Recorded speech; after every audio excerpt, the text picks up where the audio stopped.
ભરૂચ જિલ્લા ઉચ્ચતર માધ્યમિક શાળા કર્મચારીઓની સહકારી ક્રેડિટ સોસાયટીની 40મી વાર્ષિક સાધારણ સભા મળી. ભરૂચ જિલ્લા ઉચ્ચતર માધ્યમિક શાળા કર્મચારીઓની સહકારી ક્રેડિટ સોસાયટીની 40મી વાર્ષિક સાધારણ સભા શાળા સંચાલક મંડળના પ્રમુખ પ્રવીણસિંહ રણાની અધ્યક્ષતામાં સાધના વિદ્યાલય ખાતે યોજાઈ હતી. ભરૂચ જિલ્લા ઉચ્ચતર માધ્યમિક શિક્ષક સંઘ, ભરૂચ જિલ્લા ઉચ્ચતર માધ્યમિક શાળા કર્મચારીઓની સહકારી ક્રેડિટ સોસાયટી લિમિટેડ અને ઉચ્ચતર માધ્યમિક શાળા કર્મચારી કલ્યાણ નિધિ ફંડ ટ્રસ્ટની સંયુક્ત 40મી વાર્ષિક સાધારણ સભા શાળા સંચાલક મંડળના પ્રમુખ પ્રવીણસિંહ રણાની અધ્યક્ષતામાં શ્રીમતી વી.કે. ઝવેરી સાધના વિદ્યાલયના પ્રાર્થના ખંડમાં યોજાઈ હતી.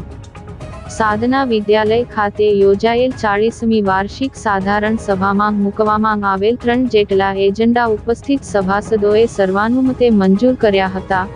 જ્યારે વાર્ષિક અહેવાલ ભરૂચ જિલ્લા ઉચ્ચતર માધ્યમિક શાળા કર્મચારીઓની સહકારી ક્રેડિટ સોસાયટીના પ્રમુખ રવિન્દ્રભાઈ પટેલે વાંચ્યો હતો. આ પ્રસંગે નિવૃત્ત થતા શિક્ષકોનું શાલ ઓઢાડી સન્માન કરવામાં આવ્યું. આ પ્રસંગે આદ્ય સ્થાપક વલીભાઈ ડી પટેલ, સાધના વિદ્યા મંડળના ટ્રસ્ટી સરલાબેન જોશી, ભરતભાઈ પટેલ, વસંતલાલ જોશી, નગર શિક્ષણ સમિતિના ચેરમેન અશોક બારોટ, ભાજપ શહેર પ્રમુખ અને શિક્ષણ અગ્રણી પ્રકાશ પટેલ, નિલેશભાઈ ચદ્દરવાળા સહિતનાઓ ઉપસ્થિત રહ્યા હતા. સમગ્ર કાર્યક્રમનું સફળ સંચાલન મહેન્દ્રસિંહ વાછાણીએ કર્યું હતું.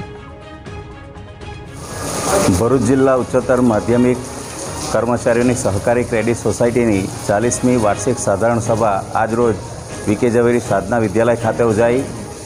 ઉચ્ચતર માધ્યમિક વિભાગના શિક્ષકો સહકારી ક્રેડિટ સોસાયટીમાં જોડાય છે.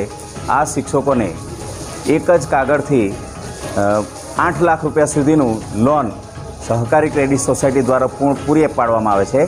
આગામી વર્ષમાં અમારું આયોજન એવું છે કે શિક્ષકોને 10 લાખ રૂપિયા સુધીની લોન મળી રહે.